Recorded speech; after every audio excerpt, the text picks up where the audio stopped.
રાજાજીના ચરણોમાં પ્રધાનના પ્રણામ. અરે મારા વાળા પ્રધાનને મારા ખૂબ ખૂબ પ્રણામ છે. અરે મહારાજ, આટલા સમય અમને રાજમાં બોલાવવાના કોઈ કારણ? અરે પ્રધાનજી, મહારાજ, અરે તમને બોલાવવાનું શું કારણ એ તો તમારો પ્રશ્ન છે. અરે મહારાજ, પણ હું રાજ વ્યવસ્થાની અંદર રોકાયેલો હતો અને અચાનક તમે મને યાદ કર્યો તો કારણ તો જાણવા પડે. તો પ્રધાનજી, આપણી નગરીની અંદર શું ચાલી રહ્યું છે? અરે મહારાજ, આપણી નગરીની અંદર સુખ અને શાંતિનો માહોલ છે. પ્રજા ખુલ્લા દરવાજે ઊંઘે છે. આપણા ધનની તિજોરીઓ કેવી છે? અરે મહારાજ, આપણા રાજની અંદર ખૂબ રૂપિયો તિજોરીઓ છલ છલકાય છે.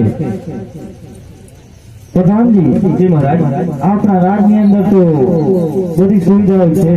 આપણા રાજની અંદર બધી સુખ સુવિધાઓ હાજર છે મહારાજ, પરંતુ એક સરોવરની આપણે કમી છે. હા મહારાજ, એ તો છે. આપણે એક સરોવરનું આયોજન કરવાનું છે, તો બનશે કે કેમ? અરે મહારાજ, આપનો હુકમ હોય અને હું વચ્ચે ટોકું ચાલે, આપણે બનાવી દઈએ.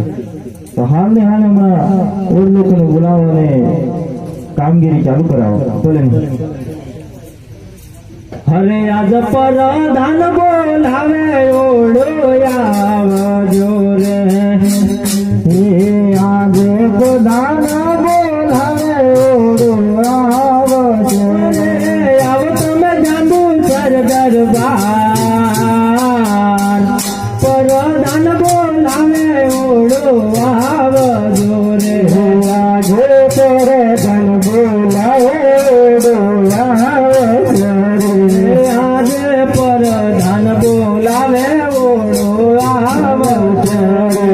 આવજો રાજાને દરબાર પરધાન બોલાવે ઓળો આવી ગયા પ્રધાનજીને પ્રણામ છે. અરે વાલા ઓળ લોકોને પ્રણામ છે. તમને શું કારણથી બોલાવ્યા? અરે ઓળ લોકો તમને બોલાવવાનું એક જ કારણ કે તમને આપણા રાજાજી બોલાવે છે. તો રાજાજીને પ્રણામ છે. અરે મારા ઓળ લોકોને અભિનંદન છે. તો રાજાજી અમને અત્યારે શા માટે બોલાયા? અરે ઓળ લોકો આપણી નગરીની અંદર બધી સુખ સુવિધાઓ ખૂબ જ છે, પરંતુ એક તળાવનું આયોજન કરવાનું છે, તે માટે તમને બોલાયા છે.